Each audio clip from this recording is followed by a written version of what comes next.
My name is Isabella Cruz, but everyone calls me Izzy. I'm 27 now. What I'm about to share happened 9 years ago, when I was just 18, standing on the edge of adulthood, with nothing but fragile hope to carry me forward. Before I get too deep into it, let me pause for a second.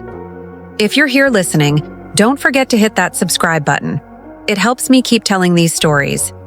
And I want to know, where are you watching from? I love reading your comments and seeing how far these words travel. Now, let me take you back to the night that changed everything. It was summer. Sticky heat clung to the walls of our small apartment. My father, Daniel, sat at the kitchen table with a half-empty glass of rum, his shoulders heavy with something darker than exhaustion. My stepmother, Clara, hovered behind him, her arms folded, lips pursed like she'd been waiting for this moment. And my older brother, Mateo, leaned in the doorway, his eyes glinting with something between amusement and pity. "Isabella," my father said, his voice gravelly, commanding the whole room. "Sit down. We need to talk." My chest tightened. "In my house, we need to talk" never meant anything good. I slid into the chair opposite him, clutching my backpack like armor. "You've been keeping secrets," Daniel accused, his hand slamming against the wood so hard the glass rattled. "Working late shifts, stashing money, lying to this family." I swallowed hard. "I'm not lying. I'm saving. For school." Clara's bitter laugh cut through me. "School? With your grades? With our money? Who do you think you are?" Mateo smirked, tilting his head. "Maybe Izzy thinks she's too good for us. Maybe she's planning her great escape." "That's not true," I whispered, but my voice cracked. Papa shoved his chair back so violently it screeched against the tile. He loomed over me, his shadow swallowing mine. "I won't have a daughter under my roof," he growled. "Who thinks she's better than her own family?" He pointed toward the door. "Get out." For a moment, I thought he was bluffing. That, maybe if I cried, or begged, or apologized for dreaming too big, he would soften. But when I looked at his eyes, cold, flat, unyielding, I knew there was no space for mercy there. "Papa, please," I whispered. "I don't have anywhere to go." "You should have thought of that before," Clara snapped. Her tone was sharp enough to slice through me. "We're done feeding your delusions." Mateo chuckled under his breath, shaking his head. "Guess you finally got what you wanted, Izzy. Freedom." Freedom. The word tasted like ash in my mouth. I stood, legs trembling, and went to my room. The little space that had been mine for 18 years felt foreign now, stripped of safety. I grabbed the only things I could carry: a faded backpack, my old phone charger, a toothbrush, and the $20 bill I'd been hiding in a shoebox. $20. That was it. I stuffed in one change of clothes, and when I looked at the cracked mirror by my bed, I didn't even recognize the girl staring back. Pale, scared, shoulders shaking. By the time I returned to the living room, my father was already pouring himself another drink. He didn't look at me. Clara's arms were folded tighter, her face carved into a smirk. "And Mateo?" He raised his hand in a mock salute. "Good luck out there, little sis," he said. "You'll need it." I wanted to scream at him. Tell him I wasn't weak. Tell him that one day I'd prove them all wrong. But the words tangled in my throat. The door closed behind me with a dull thud, and the humid night air hit me like a wall. I stood on the cracked sidewalk, clutching my backpack, the weight of everything pressing down. The street was quiet, except for a stray dog rummaging in a trash can. I had no car, no plan, no safety net. Just $20 and the ache of betrayal. Walked. I didn't know where, just anywhere that wasn't there. With each step, my mind spun. How could they throw me away so easily? Didn't I matter? Was I really nothing but a burden to them? Tears blurred the streetlights, but I kept moving. My feet carried me past the grocery store where I used to buy milk for Clara, past the bus stop where Papa once picked me up after school. Memories stabbed at me from every corner, but none of them offered comfort. By midnight, I was sitting on a splintered bench at the park, my backpack under my head, staring up at the sky. I thought about calling my best friend, but shame burned hotter than the summer air. So I curled up and tried to sleep, my stomach twisting, my mind racing. That was the night my world shattered. The night I realized that family wasn't always the people who shared your blood. And as the stars blinked above me, I made myself a silent promise.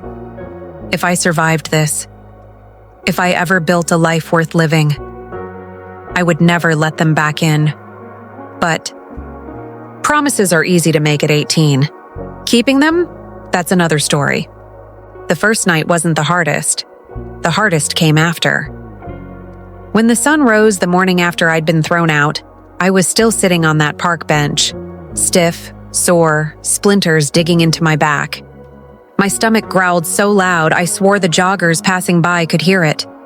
I checked my backpack. $20 folded neatly in my wallet, a crumpled granola bar I'd forgotten about, and a half-empty water bottle. That was all I had to my name. Whispered to myself, like maybe the words could make me braver. You'll figure it out, Izzy.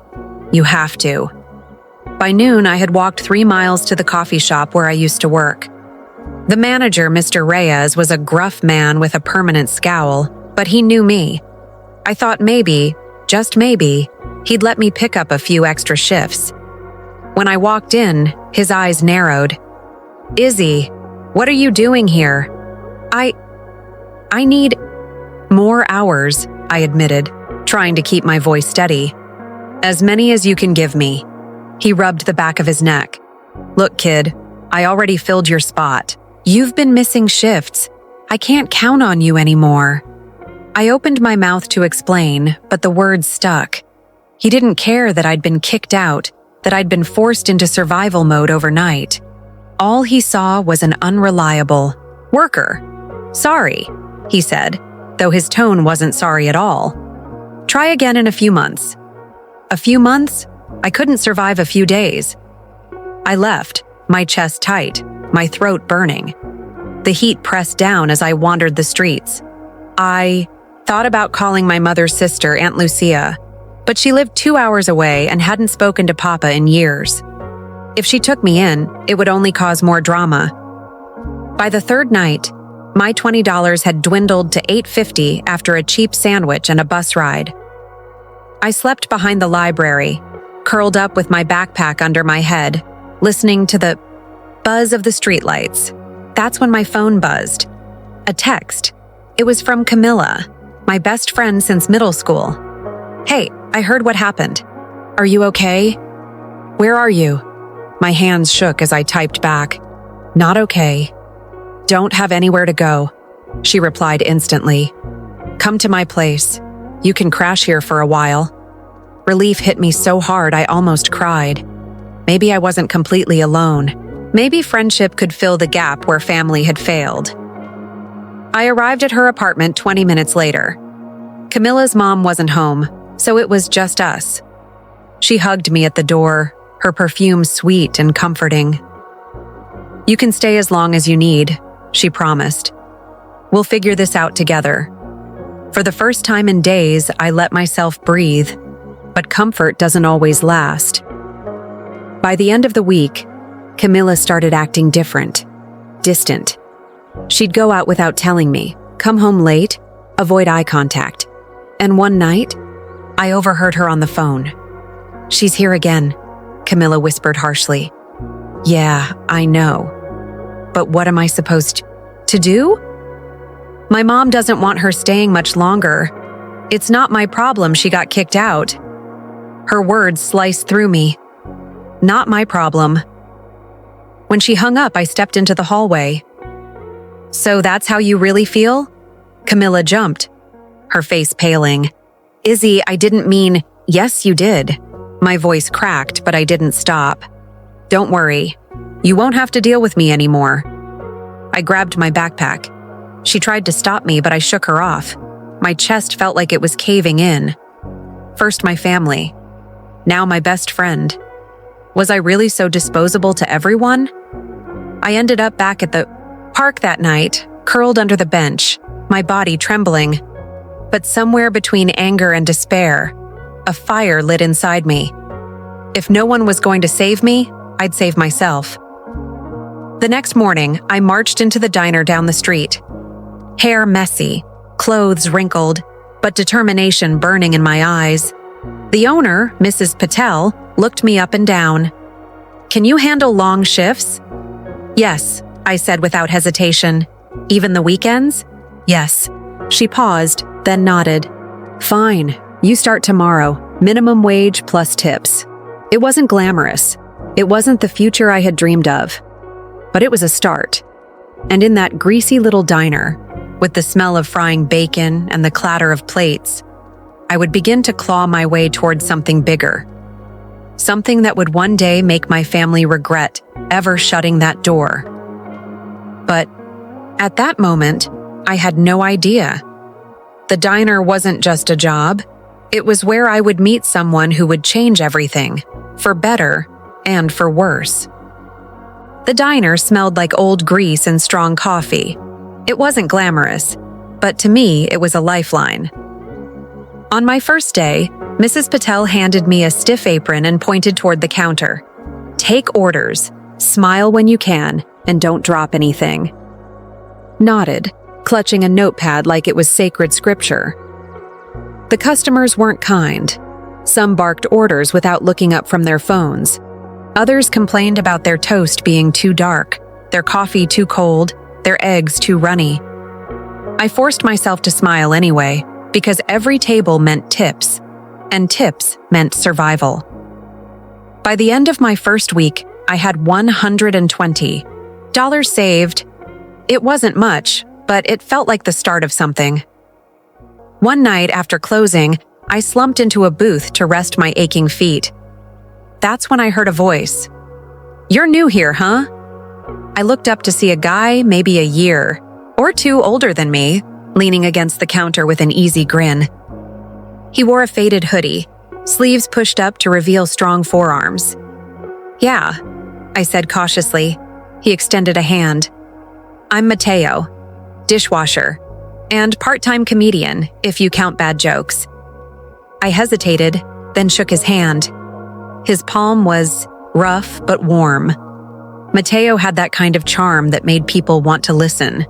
Within 10 minutes, he had me laughing harder than I had in weeks. For the first time since being kicked out, I didn't feel so invisible. We started closing shifts together. He'd wash dishes, I'd wipe counters, and we'd talk about everything. Music, dreams, the lives we wanted beyond this greasy little diner. "You're tougher than you look," he said one night. "Most people would have given up by now." I shrugged, embarrassed. Giving up isn't an option. I don't have anywhere to fall back to. He studied me for a long moment. "Then you're gonna make it, I can tell." Those words stuck with me, but not everyone at the diner was kind. On my third week, I crossed paths with Nina, the head waitress. She was older, sharp-eyed, with lipstick that never smudged no matter how many shifts she worked. From day one, she'd made it clear I was competition. "You're too slow," she snapped when I dropped a plate. "Customers don't tip clumsy girls." I bit back my tears and pushed harder. Still, little by little, I got faster. My tips grew. I started a jar under my bed at the cheap motel I managed to rent, slipping bills inside each night. $5 here, $10 there. It wasn't much, but to me it was freedom and progress. And then, one evening, everything shifted. A couple in suits came in for dinner. They were clearly out of place in the greasy diner, polished, expensive, smelling faintly of money. I served them with extra care, refilling their coffees before they even asked. When they left, the woman smiled. "You've got good instincts. Not everyone has that." I blinked. "Thank you." She tucked a business card into the check. "If you ever want a chance at something bigger, give me a call." I stared at the card long after they'd gone. It was for a small marketing firm downtown. That night, I couldn't sleep. My mind raced with possibilities. Could this be the way out? Mateo noticed the card sticking out of my pocket the next day. He whistled low. "Looks like fate's finally cutting you a break." But Nina, she noticed too. And the glare she shot me when she saw that card told me one thing: she wasn't going to let me rise without a fight. What I didn't know then was that Nina wasn't just a bitter coworker. She had ties to my family, and she was about to drag me into a mess I never saw coming. The business card burned a hole in my pocket for 3 days before I worked up the courage to call. My voice shook as I left a voicemail. "Hi, this is Isabella. Izzy. We met at the diner. I just wanted to say thank you for the opportunity. I'd love to talk more about the position." I half expected silence, but 2 days later, my phone buzzed with an unknown number. "Isabella, this is Marissa Chen from Chen and Park Marketing. Do you have time for an interview this week?" My chest tightened. Yes, absolutely.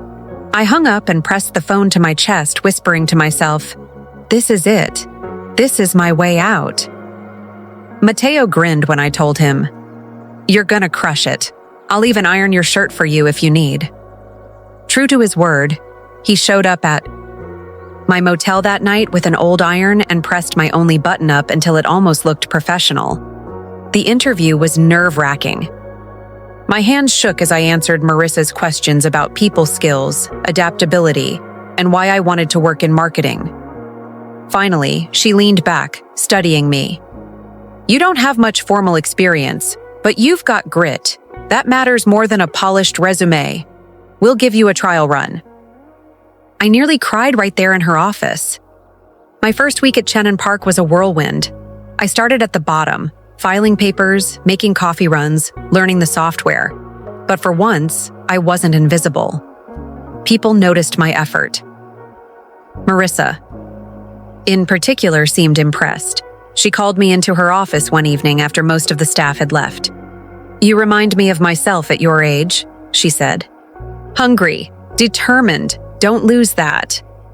Her words lit a fire inside me. But just as I started to believe I could reinvent myself, Nina struck. One morning at the diner, while picking up my last paycheck, she cornered me near the back door. Heard, "You landed yourself a fancy office job," she sneered, arms crossed. I froze. "How do you—" She cut me off. "You think you're better than us now? Newsflash, sweetheart. I know people, and I know things about you. Things you wouldn't want your shiny new bosses to hear." My blood ran cold. "What are you talking about?" Nina leaned in, voice low. "Your family, your real story. How you were kicked out like trash. How your father calls you the mistake he wishes he could erase. I've got connections, Izzy. Don't test me." She smirked, enjoying the panic on my face. "Be careful. One phone call, and your new little life crumbles." I stumbled home that night, shaking. How did Nina know about my family? It wasn't long before I got my answer. The following weekend, I was wiping down my tiny motel desk when there was a knock at the door. I opened it and nearly dropped my glass of water. It was my father. He looked older, wearier, but those sharp, judgmental eyes hadn't changed. "Izzy," he said flatly, like he was saying the name of a stranger. "We need to talk." My throat tightened. "What are you doing here?" "I heard you're working, making something of yourself. That's good." His voice was stiff, unnatural, like he was choking on the words. I crossed my arms. "Why do you care?" He hesitated, then sighed. "Your mother's not well. Medical bills are piling up. Your sister can't keep up. We could use your help." I stared at him, disbelief mixing with fury. The man who tossed me out at 18 leaving me with $20 and a backpack, now stood at my door asking for my help. Before I could respond, Mateo came around the corner carrying takeout bags. He froze, sensing the tension. "Everything okay?" My father's eyes flicked to him, disapproval dripping from his glare. "Who's this?" I clenched my jaw. "Someone who's been there for me, unlike you." My father bristled. "We're still your family, Izzy. Don't forget that." I wanted to scream. I wanted to laugh. Instead, I whispered, "You only remember I exist when you need something." The silence between us was heavy. Finally, he straightened his coat. "Think about it. Don't take too long." And with that, he left. Mateo placed the takeout on the table, watching me carefully. "You okay?" I sat down hard, burying my face in my hands. "They threw me away, and now they want me back. What am I supposed to do?" Mateo didn't answer right away. He just sat beside me, resting his hand gently on mine. And that's when it hit me. I wasn't just fighting for survival anymore. I was caught in a war between the past that had broken me and the future I was desperately building. And Nina?